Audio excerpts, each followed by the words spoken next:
यहाँ पर आप लोग देख पाओगे क्या पाकिस्तान सिलीगुड़ी कॉरिडोर को टारगेट कर रहा है, क्योंकि रिसेंटली एक बहुत ही इंपॉर्टेंट न्यूज सामने आई है।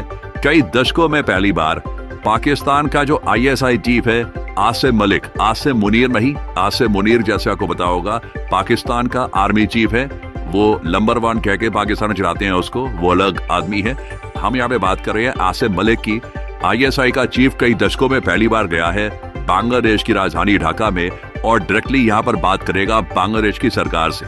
और बताया यह जा रहा है कि पाकिस्तान और बांग्लादेश एक इंटेलिजेंस शेयरिंग नेटवर्क बना रहे हैं, जिसमें जो भी इंटेलिजेंस होगी भारत के रिगार्डिंग ना, अगेन हमको यहाँ पर ना, देखिए एक इंग्लिश में कहावत है, let's call a spade a spade. जो बात है वो बात बोलनी चाहिए। अगर पाकिस्तान और बांग्लादेश आपस में इंटेलिजेंस शेयरिंग करेंगे तो ऑब्वियसली वो भूटान या नेपाल के बारे में होगी नहीं, it will be about India. Bangladesh इस वक्त बहुत हॉस्टाइल हो चुका है इंडिया के अगेंस्ट। पाकिस्तान की हिस्ट्री आप सबको पता है, तो दोनों अगर इंटेलिजेंस शेयरिंग कर रहे हैं तो ऑब्वियस सी बात है, देखिए जो सिलीगुड़ी कॉरिडोर है, जो चिकन्स नेक एरिया है इंडिया का, उसके बारे में डेफिनेटली इंटेलिजेंस शेयरिंग की जाएगी। और भारत के लिए ये बहुत बड़ा एक कॉज ऑफ कंसर्न है कि आईएसआई अब डायरेक्टली इंटेलिजेंस शेयरिंग कर रहा होगा विद बांग्लादेश। और आप अगर कंट्रीज के रिलेशंस को स्टडी करेंगे ना, यूजुअली दो कंट्रीज इंटेलिजेंस शेयरिंग तब करती है जब आपस में ट्रस्ट बहुत ज्यादा बढ़ चुका होता है। फॉर एग्जांपल मैं आपको बताऊं, भारत ने भी यूएसए के साथ जो थोड़ा बहुत इंटेलिजेंस शेयरिंग का नेटवर्क बना रखा है, चाहे वो कॉम कासा, बैका, लेमुआ की जो 3 एग्रीमेंट्स हैं उनके अंडर हो, या फिर और जो वेरियस एग्रीमेंट्स है, वो तब जाके बनाया है जब दोनों कंट्रीज के बीच में काफी हद तक एक अंडरस्टैंडिंग डेवलप हो गई थी। मगर तब भी आप एक बात नोट करिएगा, भारत को आज भी 5 आइज ग्रुप में मेंबर नहीं बनाया गया है, क्योंकि हाई लेवल पे इंटेलिजेंस शेयरिंग यूएस बिल्कुल जो इनके करीबी कंट्रीज हैं जैसे कि यूके, ऑस्ट्रेलिया या फिर कनाडा के लीजिए, इनके साथ ही करता है। तो इंटेलिजेंस शेयरिंग इतनी जल्दी बांग्लादेश और पाकिस्तान के बीच में स्थापित हो जाना, ये एक बहुत ही बड़ा कॉज ऑफ कंसर्न है भारत के लिए। स्पेशली जब मैं कुछ साल पहले देखता हूं ना, जेन्युइनली मुझे यकीन होता नहीं है कि कितनी तेजी से सिचुएशन चेंज हो चुकी है।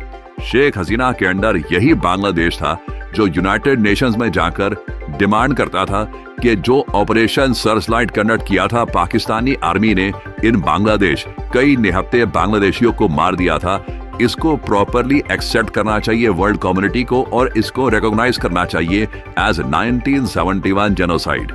अब यही वो बांग्लादेश है अंडर मोहम्मद यूनुस। मोहम्मद यूनुस एक ऐसे लीडर जिनको किसी ने वोट देकर नहीं चुना, कोई इलेक्टेड लीडर नहीं है ये, मगर इनके अंडर आप कह लीजिए बांग्लादेश की फॉरेन पॉलिसी को एक कंप्लीट 180 डिग्री टर्न दे दिया गया है। और अब आज के समय बांग्लादेश उसी कंट्री के साथ जिसने जेनोसाइड किया था इस कंट्री में एक इंटेलिजेंस शेयरिंग नेटवर्क बना रहा है, जो ऑब्वियसली टारगेट करेगा भारत को।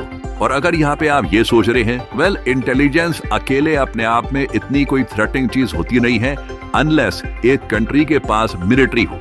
मिलिट्री को इंटेलिजेंस के साथ जब आप ऐड करते हो तब एक खतरा सामने आता है। वेल देखिए, ये भी रिपोर्ट सामने आ रही है कि बांग्लादेश हो सकता है 32 Pakistani JF thunder fighter jets ये परचेज कर ले अपनी एयरफोर्स को मॉडर्नाइज करने के लिए। ये डेफिनेटली एक बहुत बड़ा चिंता की बात है।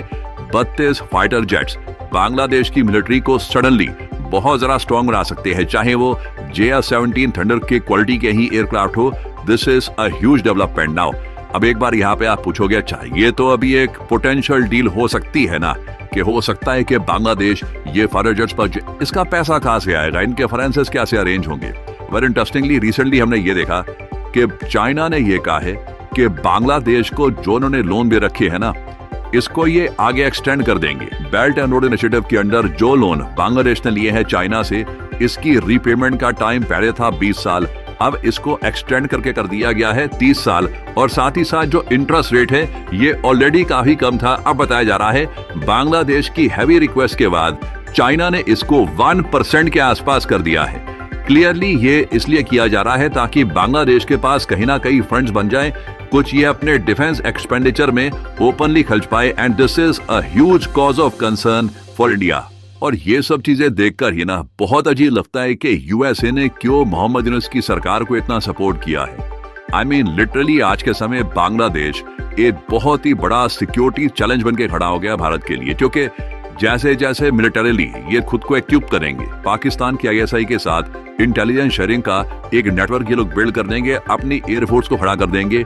इससे होगा क्या हम यहाँ पे अज्यूम ये कर रहे हैं कि बांग्लादेश अटैक कर देगा इंडिया को? नहीं, मान लो बांग्लादेश कुछ नहीं करता, मगर ये सब जो डेवलपमेंट्स है ना, इसकी वजह से इंडियन मिलिट्री को इवेंचुअली हमें प्रिपेयर करके रखना होगा कि पाकिस्तान चाइना के साथ एक थर्ड फ्रंट, तीसरा फ्रंट हमारा बांग्लादेश के अगेंस्ट भी खुल सकता है। कल को अगर इंडिया पे अटैक होता है, ये 3 फ्रंट अटैक हो सकता है जो हमारी मिलिट्री की एबिलिटी को प्रॉपर तरीके से टेस्ट करेगा। तो चाहे सिलीगुड़ी कॉरिडोर को इमीडिएटली पाकिस्तान या चाइना या बांग्लादेश कब्जाने की कोशिश ना करे, आप कह लीजिए हमारे जो रिसोर्सेज है ना, अब हमें और एक्सटेंड करने होंगे मिलिट्री प्लानिंग में। कहीं ना कहीं हमको ये इवेंचुअलिटी को भी करना पड़ेगा कंसिडर कि कल को अगर मान लीजिए बांग्लादेश इंडिया के अगेंस्ट हॉस्टाइल हो गया पाकिस्तान चाइना के साथ मिलकर, तब क्या होगा? हर इवेंचुअलिटी के लिए हमको करना होगा प्रिपेयर, एंड ये अनफॉर्चुनेट है अभी के लिए हमको ये सब करना पड़ रहा है। और अगेन ये सब हम अवॉइड कर सकते थे अगर यूएस अग्रेसिवली शेख हसीना के पीछे ना पड़ जाता। All of this could have been avoided. USA ने, आप कह लीजिए जाने अनजाने जो भी आप यहाँ पे कह सकते हैं, एक बहुत ही बड़ा हेडेक, सरदर्द दे दिया इंडिया को in terms of regional security.